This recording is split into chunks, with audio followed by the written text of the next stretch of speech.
Hello, my name is Jack Westbrooks and I'm a Senior Technology Instructor for Hewlett-Packard. Welcome to the lab exercises for designing and deploying servers and storage course. We have a series of 8 labs, each with multiple tasks broken into approximately 15-minute sections, aligned closely with your course materials. This will help you reinforce what you've learned in class.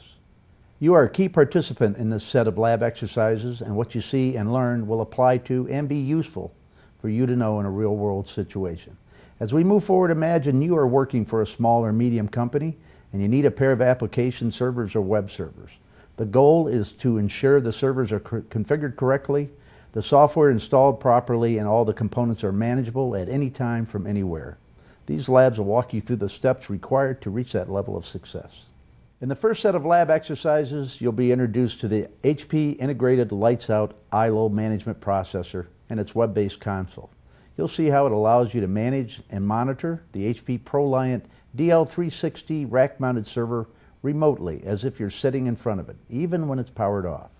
You'll also see how the ILO interface provides server hardware status and component information as well as virtual power control to allow you to power the server on or off remotely.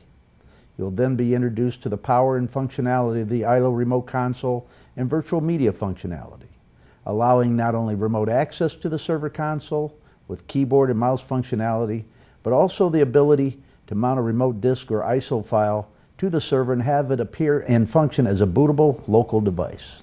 In the second set of lab exercises, we're going to prepare the server hardware for configuration by upgrading its firmware via a virtually mounted ISO file acting as a local disk device. You'll also see the ILO remote console in action as it's used to update the server firmware and make changes within the server's BIOS setup utility. We will then use the server's option ROM configuration for arrays, the Orca utility, to create a logical disk consisting of 2 physical disks and a RAID 1+0 array. In Lab 3, we'll use the HP Smart Start to configure and install Windows Server 2008 R2 on one of the lab DL360s. We will also configure the server's name and IP addressing information, as well as install the Internet Information Web Server. HP Smart Start is the application that ensures that all of the appropriate HP device drivers, management agents, and added value components are installed for the chosen operating system. HP Smart Start was required for ProLiant servers prior to the release of the Generation 8 products.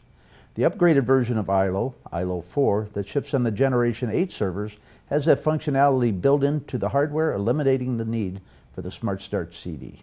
Lab 4 will take us into the world of server management using HP Systems Insight Manager, or SIM. And we'll be configuring server parameters to support the use of that management tool.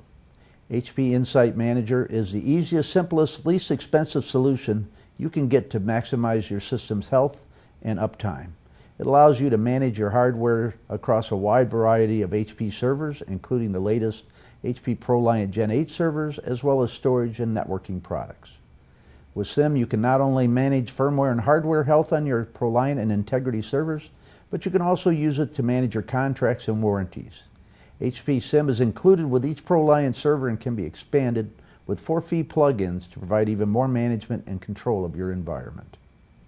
Lab 5 will be spent configuring HP Systems Insight Manager to manage the local server and discovering the second server for management as well.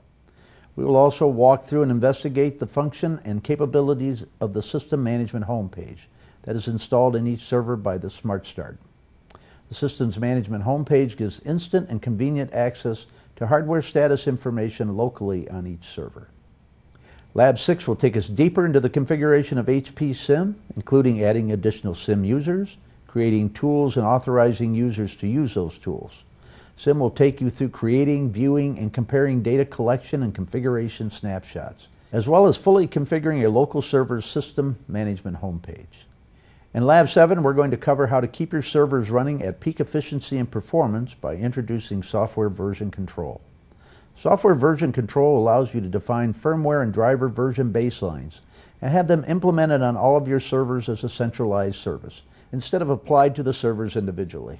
This will drastically reduce the management time and effort required in environments of all sizes. We will also look more closely at other management tools, such as HP's Service Pack for ProLiant and its ability to provide firmware and software updates that can be automatically or manually deployed.